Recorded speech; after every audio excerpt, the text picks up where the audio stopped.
Hello everyone, welcome back to our YouTube channel KD life. स्वागत है आप सभी का एक बार फिर से हमारे यूट्यूब चैनल केडी लाइफ। तो दोस्तों, आज इस सेशन में हम बात करेंगे इंडिया के बैंकिंग सिस्टम का।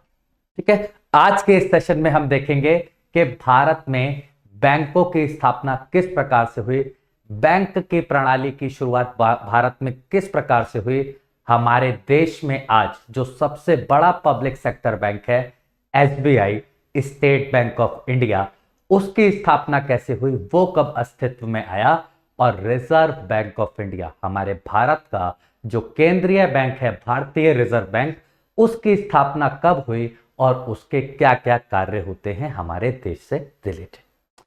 तो फ्लैशबैक में चलते हैं दोस्तों, इतिहास में चलते हैं, लगभग 1700 से 1800 शताब्दी की बात करते हैं दोस्तों।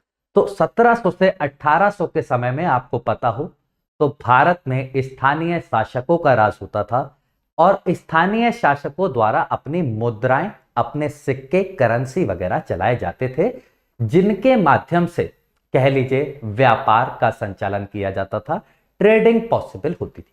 ठीक है, 1767 में जब अंग्रेजों को, ईस्ट इंडिया कंपनी को भारत में स्थानीय शासकों से कुछ अधिकार प्राप्त हुए, तो अंग्रेजों ने दोस्तों क्या करा, भारत में 1770 में पहले बैंक की स्थापना करी जिसका नाम था बैंक ऑफ हिंदुस्तान। ठीक है दोस्तों, तो भारत में सबसे पहला बैंक कौन सा स्थापित किया गया, तो 1770 में दोस्तों बैंक ऑफ हिंदुस्तान की स्थापना करी गई, जिसका काम था, बैंक ऑफ हिंदुस्तान का काम क्या था, बैंक ऑफ हिंदुस्तान का कार्य था दोस्तों कि अंग्रेजों द्वारा जो करेंसी लागू की जाती है ना, ईस्ट इंडिया कंपनी द्वारा जो मुद्रा कह लीजिए मार्केट में निकाली जाती है, जो नोट्स प्रिंट करे जाते हैं, उन सभी को प्रिंट करना, रेगुलेट करना, इशू करने का काम था दोस्तों बैंक ऑफ हिंदुस्तान का। और 62 वर्ष तक बैंक ऑफ हिंदुस्तान ने 1830 तक दोस्तों या 1832 तक बहुत अच्छे से भारत में कार्य करा और भारत में बैंकिंग व्यवस्था को बनाए रखा। इसी दौरान भारत में कई बैंकों की और स्थापना करी गई। Example, general bank of India. परंतु ये सभी बैंक कह लीजिए मार्केट में रन नहीं कर पाए, कह लीजिए जो इनका कॉन्सेप्ट था, विजन था, जो प्रॉफिट था, ये वो हासिल नहीं कर पाए और कई सारे बैंक फेल हो गए, सीज हो गए और बंद कर दिए गए दोस्तों। क्लियर है? तो भारत में सबसे पहला बैंक कौन सा बना है, तो बैंक ऑफ हिंदुस्तान बना है, जो कि 1770। क्लियर है? आगे जैसे जैसे समय बीतता गया दोस्तों, अंग्रेजों की पकड़ भारत में मजबूत होती गई और अब भारत के सभी निर्णय कह लीजिए ब्रिटेन की संसद से ब्रिटेन के राजा या रानी द्वारा लिए जाने लगे।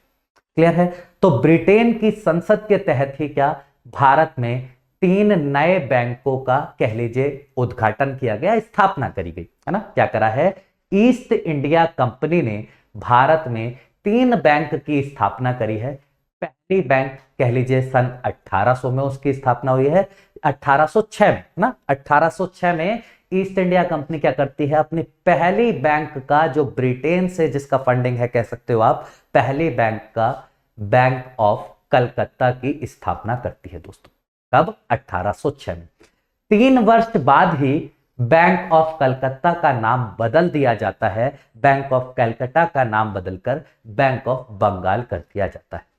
साथ ही में लगभग 30 वर्ष बाद 1840 में दोस्तों ईस्ट इंडिया कंपनी अपना सेकंड बैंक खोलती है, बैंक ऑफ बॉम्बे, और उसी के 3 वर्ष बाद 1843 में अब एक नया बैंक खोलते हैं east India company, that is bank of Madras, है ना। तो क्या हुआ है दोस्तों, ईस्ट इंडिया कंपनी ने हमारे देश में 3 बैंक का स्थापना करी है। कौन कौन सी है? सबसे पहले बैंक ऑफ कलकत्ता, जिसका नाम बाद में चल के बैंक ऑफ बंगाल हो गया, बैंक ऑफ बॉम्बे और बैंक ऑफ मद्रास।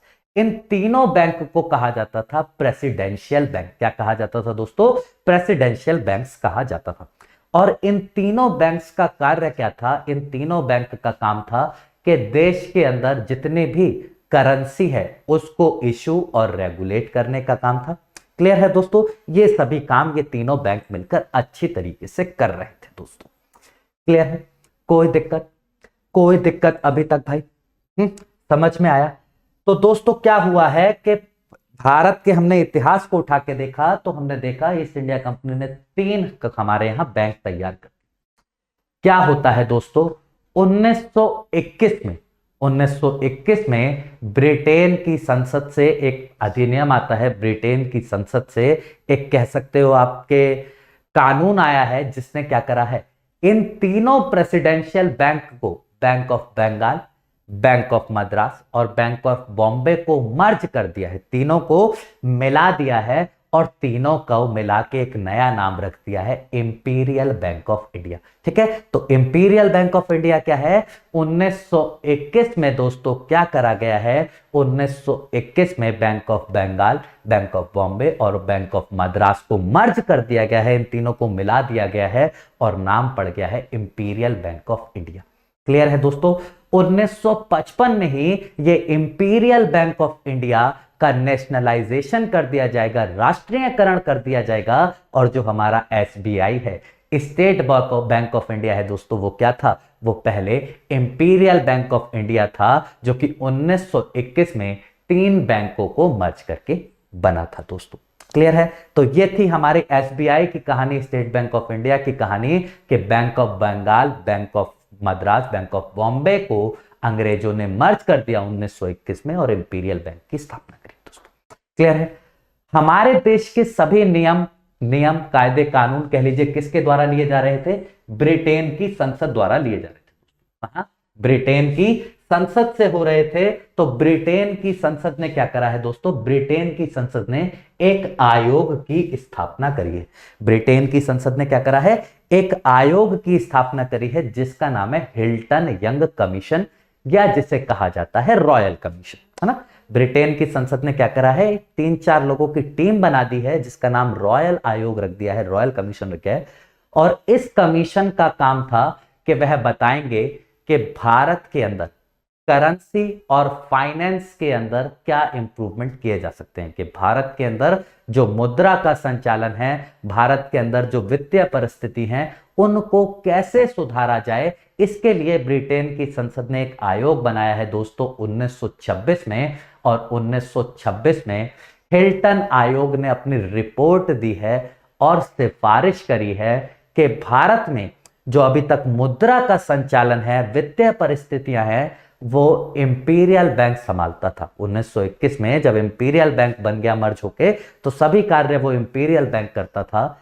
हिल्टन आयोग ने दोस्तों सुझाव दिया कि हमें भारत के अंदर एक भारत का रिजर्व बैंक बनाना चाहिए, इंडिया का रिजर्व बैंक की स्थापना करनी चाहिए, जो कि क्या करेगा, देश की वित्तीय परिस्थिति और मुद्राओं का संचालन करेगा। और इंपीरियल बैंक खाली फिर पब्लिक डीलिंग्स करेगा, लोगों के पैसे को सुरक्षा रखने का काम करेगा, और जो सरकारी योजनाएं हैं उनको इंप्लीमेंट करने का काम करेगा दोस्तों। क्लियर है। तो क्या हुआ है, 1926 में दोस्तों हिल्टन यंग कमीशन आया है, जिसने सिफारिश करी है ब्रिटेन की महारानी से कि भारत में भारतीयों के लिए एक रिजर्व बैंक की स्थापना कर दीजिए। क्लियर है दोस्तों।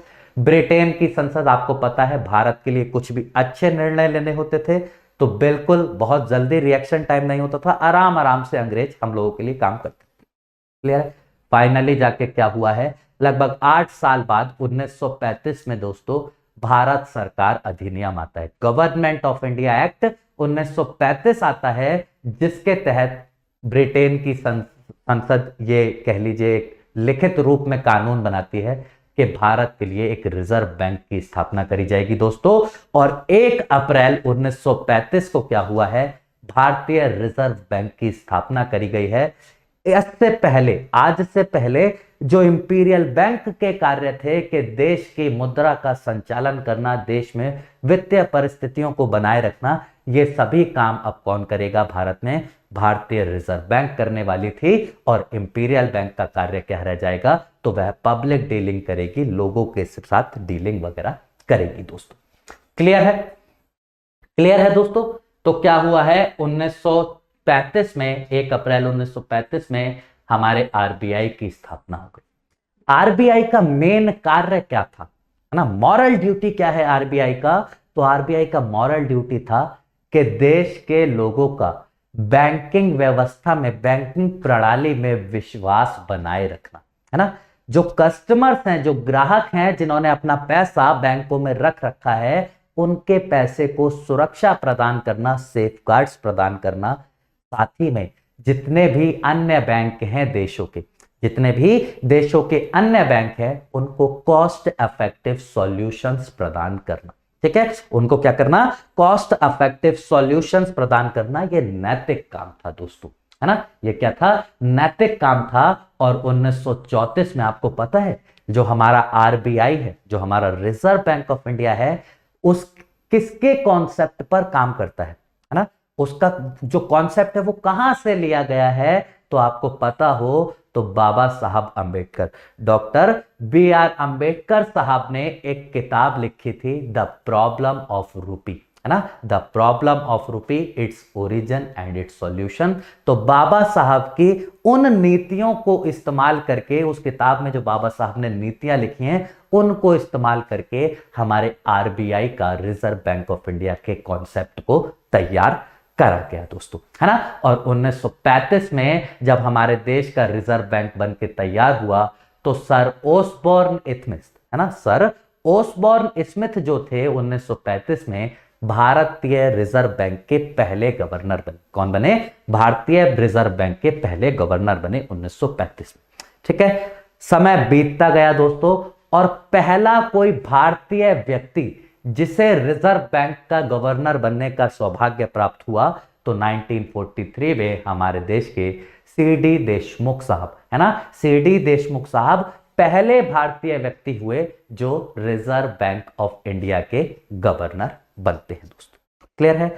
उसी प्रकार से दोस्तों क्या हुआ, 1937 में, देखिए 1937 में क्या होता है, बर्मा जो आज के समय में म्यांमार है, वो भारत से अलग हो जाता है।